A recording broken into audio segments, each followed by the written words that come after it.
I saw a very interesting video the other day.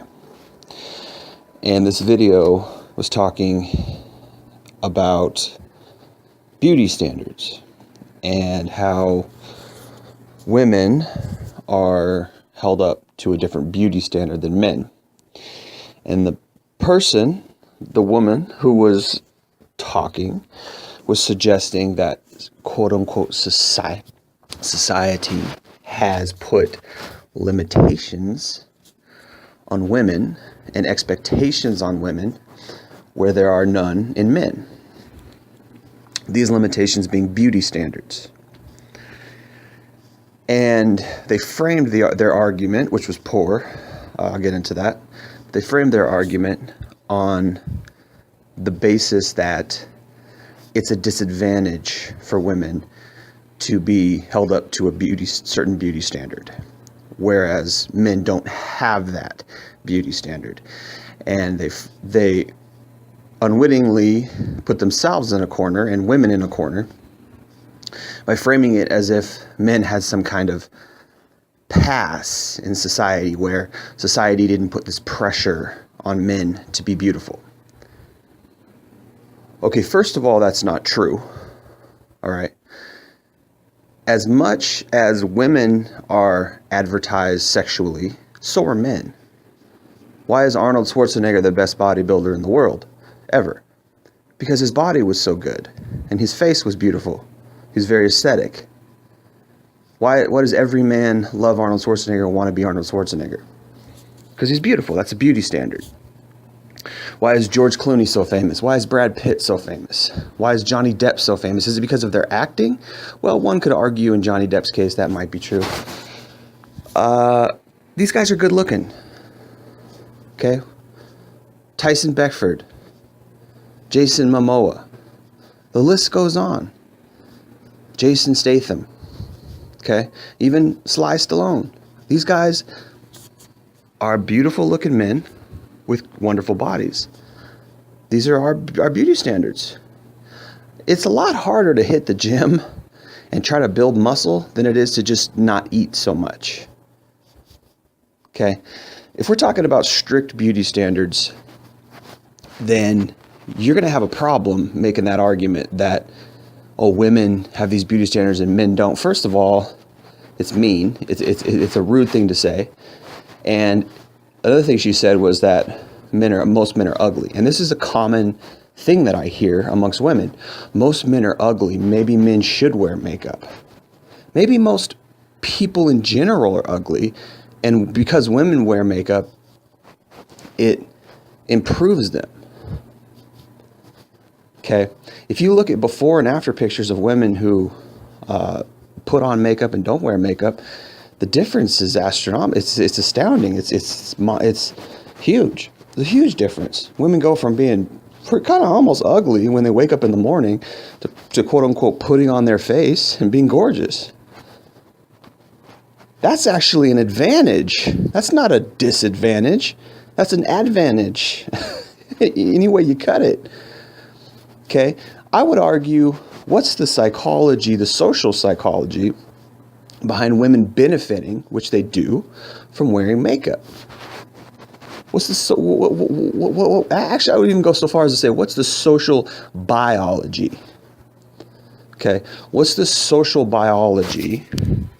Even I would use the word evolution, or I like to use adaptation more than evolution.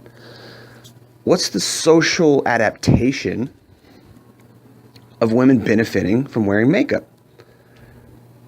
If you benefit from being attractive physically, and that benefit is hypergamy, meaning you marry into resources, then you have a lot to lose if you're not beautiful. You see my point? You have a lot to gain by putting on makeup, beautifying yourself, becoming a sex object. So the whole feel sorry for me, reverse psychology, passive aggressivism that the left and feminists are doing really is an exposure of how women have gotten by for a long time. And if you're mad about that, then fine, stop wearing makeup. And encourage women everywhere to stop wearing makeup. I'm all for it. You really want equality? You don't want to use your looks to get ahead in life? Fine. Stop wearing makeup and stop choosing men for our resources. Stop choosing the best man with the best nest so that you can mate with. Stop doing that. I'm all for that. But don't turn it around and twist it around and try to make people feel sorry for you. Like, oh, you're so disadvantaged for having to wear makeup, or it's society's fault for putting these no. Women put these pressures on themselves. You put these pressures on yourselves because you live vicariously through a man. You pick the man with the best resources, you mate with him, and you have children. So you need that extra step, that extra boost of wearing makeup so that you can get the best male. Because men are very visual. We're very physically in tuned with what we want. We want a woman to be very physically attractive, and then that's the woman that we want to choose, which I don't necessarily agree with that either. I don't agree with that, in fact. I think men should be a lot more pragmatic when it comes to choosing women for their character and their personality. And in general, as far as relationships goes, choosing women and women choosing men, vice versa, for their compatibility factor and actual real love. Okay, so when a woman talks about the women everywhere are at a disadvantage for wearing makeup, that's just simply not true. That's actually an advantage to them, given their MO in relationships in society. So if the general female modus operandi is to beautify themselves, which if you go to any store anywhere in any city and you go to the magazine rack, what is it filled with? It's filled with beautiful women. Now I can understand to a certain extent this idea of saying all women are beautiful, even if they're overweight, etc. I can understand the hubris to that. Okay, I get it that you want people to, you want to sort of tear down these beauty standards, and you want to sort of equalize things and have equity between different shapes and sizes and attractiveness levels of females. Of course, why wouldn't you extend it to men as well? The irony and hypocrisy is that those same nice ideas and notions are not being seen across the board. It's only for women. You don't see women advocating, oh, well, this man is beautiful, even though he's overweight. Or you see, that's where it stops. As far as women goes, it's equal, or this sort of push towards equity, and as far as beauty standards goes, it's only seen in the female gender. So what they're trying to do is they're trying to make advantages for women, and they just don't care about men.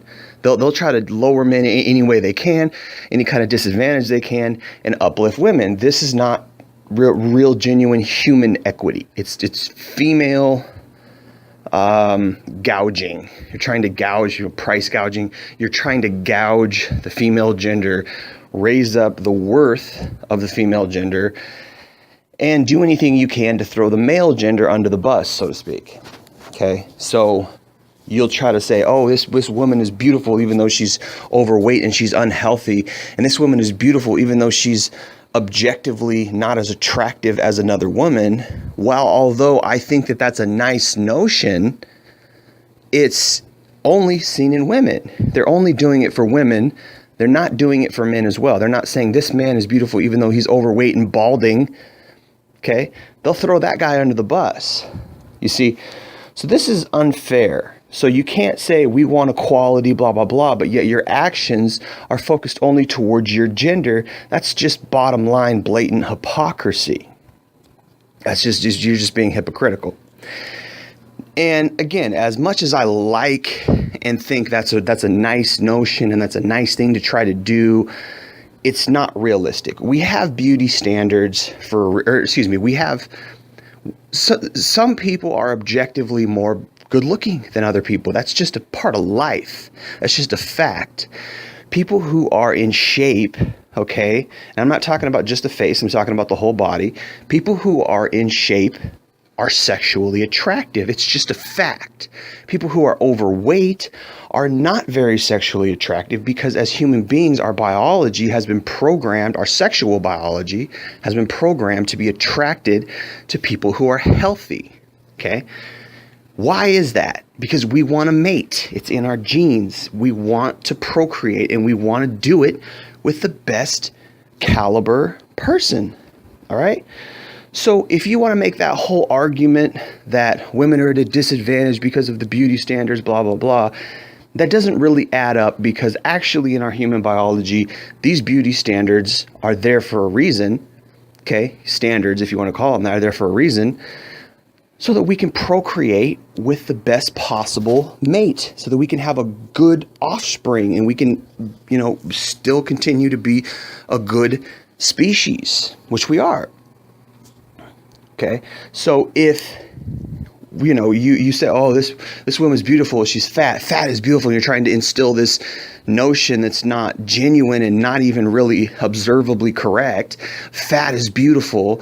They're trying to equalize the playing field so that fat people can be lazy, eat bad food, not work out, and still procreate. And that's just, for one, is probably not going to work because our biology has been instilled for millions of years or thousands of years or however long we've been here, and it's pretty set. We don't really like fat people. Men don't really like fat women. Some guys do. It's just sort of an attractive, it's sort of almost more of a fetish. But when it comes to procreating, we all kind of generally, most of us, want somebody who's in shape because that's our biology. That's our evolutionary biology. Now, if from a man's perspective, okay, men have ground to actually feel that women wearing makeup is not necessarily genuine. Okay, let me rephrase this. Let me put this a different way. Okay, if we're talking about hypergamy and we're talking about choosing mates, right? It's in women's best interest to look the best that they can so that they can get the best resources and the best mate for mating, for rearing children. So why would you complain about that? It's to your advantage. Now, to an extent, I'll go along with it and I'll say, yeah, it's not cool. And some of it is society. It's both. It's social biology and it's society, social norms pushing these standards. If you want to complain about women having these beauty standards of having to be beautiful, you have to look at the other side of the coin, which is men. Men have very similar standards as well. And on top of that, we're expected to be rich and have a lot of resources and be good providers. Men are supposed to be providers. So in as much as women are complaining that beauty standards lower their value, men should be complaining that provider standards, resource standards are lowering their value. Okay? We're not talking about character. We're not talking about humanity. We're not talking about morality. We're not talking about just general overall goodness. Are you a good person? Do you treat people good? Are you kind to people? Are you egalitarian? Are you a good giver? These kind of things. These are wonderful traits that nobody cares about, nobody talks about. It's all about money, and it's all about looks, and it's all about status. Okay, and this is why guys like Harvey Weinstein and Jeremy Piven and all the others and politicians and all these people in power. This is why people in power are able to manipulate things and get certain things that they never would get. Okay, Bill Cosby, etc. Because why? Because we put this when attractive standard on a man. If he's a good provider, he's got good resources, he's famous, he's got a lot of money, etc. He's all of a sudden sought after and worthy. Women do this to themselves. They choose that man. They choose that man over the man who doesn't. It's a part of their biology. Now, if you want to lower the beauty standards, how about stop choosing men who are good providers? Think about the inverse. The inverse of that idea of beauty standards. The inverse is hypergamous standards. Stop choosing men for how much money they make. Okay? And then guess what'll happen? Men will stop choosing women for how beautiful they are. Things will become more even. If we start choosing mates for their character, our compatibility, personality, whether or not they're a good human being, morality, these kind of things that are actually important for raising children, good, adjusted children, then we're going to change the whole game. But if we just say, oh, I just want a hot girl, oh, I just want a rich guy, then we're going to continue to have these crazy standards. And to an extent, I'll go along with the fact that these standards are pushed and uplifted by our supposed leadership in entertainment and media. Like I was saying before, if you go to any magazine rack in any city, in any store, you're going to see a whole bunch of unattainable beauty standards. You're going to see a whole bunch of magazines for women that are all about makeup. They're all about, how to put on your makeup and what kind of dresses to wear and these kind of things.